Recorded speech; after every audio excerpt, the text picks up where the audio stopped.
اللہ والوں کی صحبت، نیک لوگوں کی صحبت وہاں حج میں جب مل جاتی ہے تو حج کا جو اجر ہے، جو اس کا مزہ ہے، وہ کئی گنا زیادہ ہو جاتا ہے ان کی اچھی صحبت کی وجہ سے۔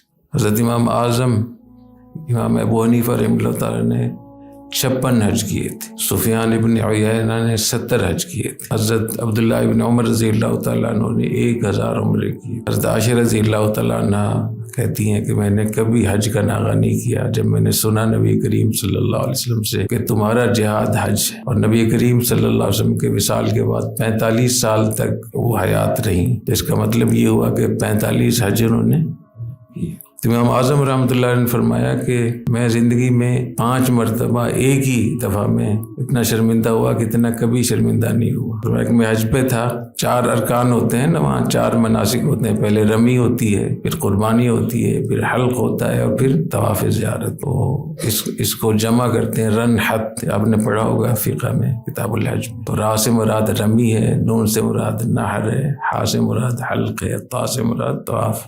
فرمایا کہ جب میں حل کرانے کے لیے گیا تو میں نے حجام سے پوچھا کہ کتنے پیسے لوگ؟ تعجب کیا حجام نے، انہوں نے کہا کہ الحج لا یصابم علیہ، آپ کو یہ معلوم نہیں ہے کہ حج میں بھاؤ تاؤ نہیں ہوتا ہے؟ آؤ بیٹھ جاؤ، یہ اتنی بڑی نعمت اللہ نے دی ہے، اس پہ تم بھاؤ تاؤ کر رہے ہو؟ بھاؤ تاؤ تو چھوٹی چیز بھی ہوتی ہے۔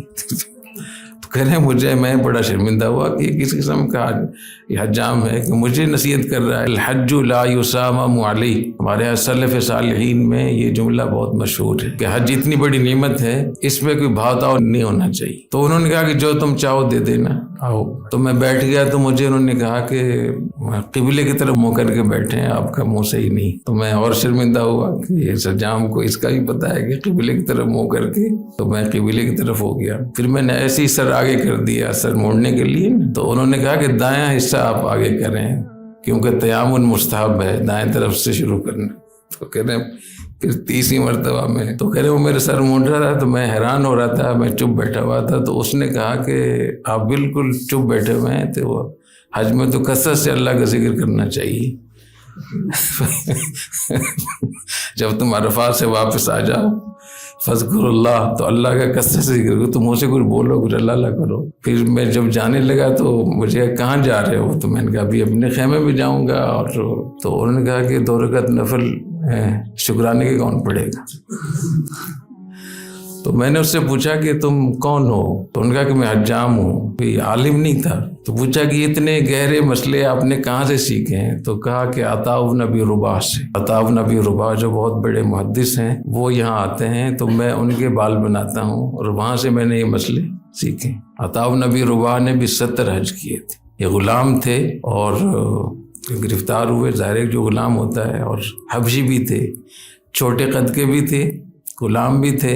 اللہ نے ان کو اتنا بڑا علم عطا فرمایا کہ بڑے بڑے محدثین، مجتہدین، فقہاء ان کے سامنے دوزان ہو کر بیٹھتے۔ اور علماء نے لکھا ہے کہ جب وہ اپنی نشست پر بیٹھے ہوتے تھے تو اتنے چھوٹے اور اتنے کالے بجنگ تھے، کہتے کہ غراب اسود، جیسے کوئی کوا بیٹھا ہوا ہو، لیکن علم اللہ اتنا عطا فرماتے ہیں کہ بڑے بڑے اکابر تابعین کے شاگرد تھے۔ تو دیکھیے ان کی صحبت میں بیٹھ کر ایک حجام نے اتنے اہم مسئلے بیان کر دی۔ صحبت کا بہت اہتمام کرنا چاہیے، اور حج گروپوں میں اس کا بھی خیال ہونا چاہیے کہ سیرت کو پڑھنا بھی چاہیے اور وہاں بیان بھی کرنا چاہیے۔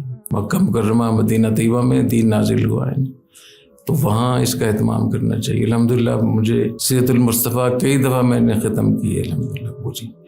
اور اب تو آج کل تو مصروفیت بھی بہت زیادہ ہوتی ہے، پہلے جب میں جاتا تھا تو باقاعدہ اس کی خواندگی ہوتی تھی روزانہ بلا ناغہ۔ تو سیرت پڑھنے سے پتہ چلتا ہے وہاں جا کر، وہاں جا کے جب آدمی سیرت پڑھتا ہے اس میں اور یہاں پڑھنے میں بہت فرق ہے۔ غزوہ احد کو آپ احد کے مقام پہ جا کر پڑھیں تو اور آپ کے اوپر کیفیت طاری ہوگی، یہاں پڑھیں تو جب بھی اللہ تعالیٰ توفیق عطا فرمائے، اللہ سب کو توفیق عطا فرمائے، تو سیرت پڑھنے کا بہت اہتمام کریں، اللہ تعالیٰ توفیق عطا فرمائے۔ سبحانک اللہم و بحمدک، اشہد ان لا الہ الا انت، استغفرک و اتوب الیک۔